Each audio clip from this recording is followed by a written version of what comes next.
Hello மக்களே, welcome to reality couple vlogs. So நேற்று நம்ம ஃபர்ஸ்ட் செட் ஆஃப் கண்டஸ்டன்ஸ் யாரெல்லாம் வர வாய்ப்பு இருக்கு அப்படிங்கிறத பார்த்தோம். ஸோ இன்னைக்கு செகண்ட் செட் ஆஃப் கண்டஸ்டன்ஸ் யாரெல்லாம் உள்ள வர வாய்ப்பு இருக்குது அப்படிங்கிறத பார்க்க போறோம். மற்ற சீசன்ல இல்லாத மாதிரி இந்த டைம் ரொம்ப சீக்ரெட்டா கண்டஸ்டன்ட் லிஸ்ட்டை மெயின்டைன் பண்றாங்க. ஸோ நான் சொல்ல போற லிஸ்ட்ல இருந்து ஒரு 95% கன்ஃபார்மா இவங்க தான் உள்ள வரதுக்கான வாய்ப்புகள் அதிகமா இருக்குது. ஸோ சண்டே எபிசோடுக்காக நானும் வெயிட் பண்றேன், நீங்களும் வெயிட் பண்றீங்க அப்படின்னு நினைக்கிறேன். ஸோ யாரெல்லாம் உள்ள வராங்க அப்படிங்கறத வெயிட் பண்ணி பார்க்கலாம். ஸோ இன்னைக்கான கண்டஸ்டன்ட் லிஸ்ட்டை பார்த்துக்கலாம். ஃபர்ஸ்டா நம்ம எதிர்பார்க்கக்கூடிய ஒரு கண்டஸ்டன்ட் அப்படின்னா அவங்க கனி. ஸோ கனி பத்தி உங்க எல்லாருக்குமே தெரியும். குக் வித் கோமாளியில டைட்டில் வின்னர், அதாவது சீசன் 2 டைட்டில் வின்னர். அவங்க ஒரு நல்ல குக் அப்படின்னு சொல்லணும். அது மட்டும் இல்லாம ஆக்ட்ரஸ் விஜயலட்சுமி அவங்களோட சிஸ்டர் அவங்க. ஸோ பிக் பாஸ் வீடு அப்படின்னா ஒரு குக் இருக்க வேண்டியது ரொம்ப அவசியம். ஸோ அதனால கூட இவங்க சான்சஸ் அதிகமா இருக்கலாம், இவங்க உள்ள வரதுக்கான சான்சஸ். அது மட்டும் இல்லாம இவங்களுக்கு ஒரு ஃபேமிலி ஆடியன்ஸ் வந்து ஒரு கூட்டம் இருக்குது. ஸோ அதனாலையும் இவங்க வரதுக்கான சான்சஸ் ரொம்ப அதிகமாவே இருக்குது. நெக்ஸ்ட் வந்து ஆதிரை சவுந்தரராஜன், அதாவது இவங்க மகாநதி சீரியல் நடிச்சிருக்காங்க. அது மட்டும் இல்லாம பிகில் படத்துல கூட நடிச்சிருப்பாங்க. ஸோ இவங்களும் வரதுக்கான சான்சஸ் ரொம்ப அதிகம் அப்படின்னு சொல்லப்படுது. ஸோ நெக்ஸ்ட் வந்து பார்க்க போனோம் அப்படின்னா தமிழ் தெரிஞ்ச ஒரு ஆளை உள்ள எப்பயுமே அலோவ் பண்ணுவாங்க. ஸோ ஞான சம்பந்தம் ஐயாவா இருக்கட்டும், அது மாதிரி ஒரு தமிழ் புலமை மிக்க ஒரு ஆளை உள்ள அனுப்பணும் அப்படின்றப்ப ஃபோக்கஸ்டா இருப்பாங்க. So for example cook with கோமாளிலேயே அது மாதிரி ஒரு ஆள் எடுத்துட்டு வருவாங்க. அது மாதிரி இந்த டைம் யாரை இறக்கலாம் அப்படின்னு யோசிச்சு வச்சிருக்காங்க அப்படின்னா கொங்கு மஞ்சுநாதன், இவர் தான் யோசிச்சு வச்சிருக்காங்க, பட்டிமன்ற பேச்சாளர். ஸோ இவர் வரதுக்கான சான்சஸ் ரொம்ப அதிகமா இருக்குது அப்படின்னு சொல்லப்படுது. இப்போ நெக்ஸ்ட் வந்து கெமி. ஸோ கெமி வந்து ஒரு ஃபெமிலியர் ஃபேஸ். ஸோ அவங்க வந்து குக் வித் கோமாளியில கோமாளியா பண்ணியிருப்பாங்க. அது மட்டும் இல்லாமல் ஜீ தமிழ்ல ஒரு டான்ஸ் ஷோல பண்ணியிருப்பாங்க. ஸோ எல்லாருக்குமே பரிச்சயமான ஒரு முகம் தான் கெமி. ஸோ அவங்க வரதுக்கான சான்சஸ் ரொம்ப அதிகமா இருக்குது அப்படின்னு சொல்லப்படுது. பிக் பாஸை பொறுத்த வரைக்கும் எப்பயுமே இந்த கானா பாட்டுக்கு வந்து முக்கியத்துவம் கொடுப்பாங்க. அது மட்டும் இல்லாமல் இந்த டைம் வந்து கண்டினியூஸா கானா சிங்கர்ஸே உள்ள இறக்கிட்டு இருந்தாங்க. இந்த டைம் புதுசா ஏதாவது ட்ரை பண்ணலாம் அப்படின்னு இந்த கொரியன் சீரீஸ் அது ரிலேட்டடா ஸ்டஃப் எல்லாம் வந்து ரொம்ப மக்களுக்கு விரும்பி பார்க்க ஆரம்பிச்சிட்டாங்க. ஸோ அது மாதிரி ஒரு ஃபேஸ் இறக்கலாம் அப்படின்னு கார்த்திகேயன் அப்படிங்கிற ஒருத்தர், அதாவது நீயான ஷோ எல்லாம் பேசியிருப்பார்ல, ஸோ அவர் வரதுக்கான சான்சஸ் இருக்குது.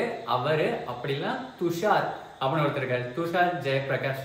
ஸோ அவர் ஒரு ஹிப்ஹாப் டான்சர். ஸோ இவங்க 2 பேர்ல ஒரு ஆள் வர்றதுக்கான சான்சஸ் ரொம்ப அதிகமா இருக்குது.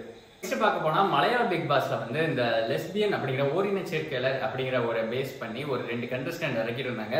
ஸோ அது மாதிரி கொஞ்சம் இனோவேட்டிவா ட்ரீட் பண்ணணும் அப்படின்னு தமிழ் பிக் பாஸ்ல வந்து LGBTQ சப்போர்ட்டர், அதாவது மாலினி ஜீவரத்னம் அவங்கள வந்து உள்ள இறக்கிறதுக்கான பிளான்ல இருக்கிறாங்க. ஸோ அவங்க வரதுக்கான சான்சஸ் ரொம்ப அதிகமா இருக்குது. ஸோ ஒரு விஜய் டிவி ப்ராடக்ட், அதாவது சபரி பொன்னி சீரியல்ல ஆக்ட் பண்ணியிருப்பாரு. ஸோ சபரி அவர் வரதுக்கான சான்சஸ் அதிகமா இருக்குது. அது மட்டும் இல்லாம இர்ஃபான் அப்படிங்கிற மலேசியன் ஆக்டர், யூஸ்வலா ஒரு மலேசியா சிங்கப்பூர்ல இருந்து ஒரு கண்டஸ்டன்ட் இறக்குவாங்க. ஃபார் எக்ஸாம்பிள் முகன் ராவ் வந்து வின் பண்ணியிருந்தாரு. ஸோ அது மாதிரி ஒரு கண்டஸ்டன்ட் எதிர்பார்த்து இந்த டைம் இர்ஃபான் அப்படிங்கிற மாதிரி ஒரு மலேசியன் ஆக்டர் வரதுக்கான சான்சஸ் அதிகமா இருக்குது அப்படின்னு சொல்லப்படுது. அது மட்டும் இல்லாம நிறைய பேர் வந்து என்கிட்ட கேட்டுட்டு இருந்தாங்க, இந்த மகாநதி சீரியல்ல இருக்க கமருதீன் வராரா அப்படிங்கிற மாதிரி நிறைய பேர் கேட்டுட்டு இருந்தாங்க. இவரோட பேரும் அதுல அடிப்படுது. ஸோ இவர் வரதுக்கான சான்சஸும் ரொம்ப அதிகமா இருக்குது. ஸோ கமருதீனுக்கு ஆல்ரெடி ஒரு ஃபேன் பேஸ் இருக்குது. நிறைய பேர், அதாவது நேற்று வீடியோ போட்டதுமே கமெண்ட்லேயே நிறைய பேர் கேட்டிருந்தாங்க கமருதீன் உள்ள வராரான்ட்டு. ஸோ அவர் வர்றதுக்கான சான்சஸ் ரொம்ப அதிகமாக இருக்குது. நெக்ஸ்ட் பார்க்க போனோம் அப்படின்னா அதாவது இந்த கரகாட்டம் ஆடக்கூடிய தாமரை அப்படிங்கிற ஒரு கண்டஸ்டன்ட் வந்து உள்ள கூட்டிட்டு வந்திருந்தாங்க. அது வந்து ரொம்ப ஒரு நல்ல லெவலுக்கே போச்சு. அவங்க கிட்டத்தட்ட ஒரு ஃபைனல்ஸ் வரைக்குமே வந்தாங்க. லாஸ்ட் ஒரு 80 டேஸ் கிராஸ் பண்ணியிருந்த ஒரு கண்டஸ்டன்ட், ஒரு பப்ளிக், அதாவது ஒரு நார்மலான ஒரு மக்கள் மத்தியிலிருந்து வந்த ஒரு கண்டஸ்டன்ட் வந்து ஒரு 80+ டேஸ் இருந்தது தாமரை. ஸோ அது மாதிரி ஒரு கண்டஸ்டன்ட் இறக்கலாம் அப்படின்ட்டு ரம்யா ஜோ அப்படிங்கிற மாதிரி கரகாட்டம் ஆடக்கூடிய ஒரு லேடியை வந்து இந்த டைம் இறக்கிறதுக்கான சான்சஸ் அதிகமா இருக்குது அப்படின்னு சொல்லப்படுது. ஸோ நெக்ஸ்ட் வந்து சுபிக்ஷா கிருஷ்ணன் அப்படிங்கிற ஒரு ஆக்ட்ரஸ் உள்ள வரதுக்கான சான்சஸ் அதிகமா இருக்குது அப்படின்னு சொல்லப்படுது. இவங்க வந்து லாரன்ஸ் கூட எல்லாம் ஒரு சில படம் பண்ணியிருக்காங்க அப்படின்ட்டு தெரிய வந்திருக்குது. நெக்ஸ்ட் வந்து வியன்னா அப்படிங்கிற ஒரு மாடல் உள்ள வரதுக்கான சான்சஸ் அதிகமா இருக்குது அப்படின்னு சொல்லப்படுது. அது மட்டும் இல்லாம FJ, அதாவது அதிசயம் அப்படிங்கிற சுழல் சீரியல்ல வந்து அதிசயம் அப்படிங்கிற கேரக்டர் பண்ணிருக்க FJ அவர் உள்ள வரதுக்கான சான்சஸ் அதிகமா இருக்குது அப்படின்னு சொல்லப்படுது. விஜய் டிவி ப்ராடக்ட், அதாவது பிரவீன் தேவசகாயம், அதாவது ஒரு சில சீரியல் பண்ணியிருப்பாரு.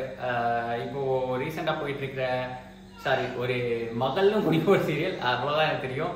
ஸோ அந்த சீரியல் நான் பெருசா பாக்குறது கிடையாது. அந்த ஒரு சீரியல் பண்ணியிருப்பாரு. எனக்கு தெரிஞ்சு பாரதி கண்ணம்மால வந்து வெண்பாக்கு ஜோடியா வருவார்ல, ஒரு டாக்டர் கேரக்டர் ஒருத்தர் வருவார்ல. ஸோ அவர் தான் பிரவீன் தேவசகாயம். ஸோ அவர் வரதுக்கான சான்சஸ் அதிகமா இருக்குது அப்படின்னு சொல்லப்படுது. இவங்க கூடவே இன்னொரு 3 பேர் அடிப்படுது. அதாவது இந்த வாட்டர்மெலன் ஸ்டாரா இருக்கட்டும், ரோஷனா இருக்கட்டும், அஸ்வினியா இருக்கட்டும், இவங்கெல்லாம் வந்து வரதுக்கான சான்சஸும் இருக்குது அப்படின்னு சொல்லப்படுது. ஸோ இவங்க கூடவே விஜய் பார்வதி, விக்கல்ஸ் விக்ரம், ராம்போ அண்ட் கானா வினோத் எல்லாம் வரதுக்கான சான்சஸ் இருக்கு. ஸோ சண்டே எபிசோடுக்கு ரொம்ப தூரம் இல்லை, இன்னும் ஒரு ஃபியூ ஹவர்ஸ்ல வந்து எபிசோட் லான்ச் ஆக போகுது. ஸோ எபிசோட் பார்த்துட்டு யாரெல்லாம் உள்ள போறாங்க அப்படிங்கிறத கன்ஃபார்மாக தெரிஞ்சுக்கலாம். ஸோ நான் சொன்ன லிஸ்ட்ல இருந்து 95% மேக்ஸிமம் உள்ள வரதுக்கான சான்சஸ் இருக்குது. ஸோ பிக் பாஸ் பத்தின அப்டேட்ஸை முன்னாடி தெரிஞ்சுக்க சேனலை சப்ஸ்கிரைப் பண்ணிக்கோங்க. நெக்ஸ்ட் இன்னொரு vlogல பார்க்கலாம்.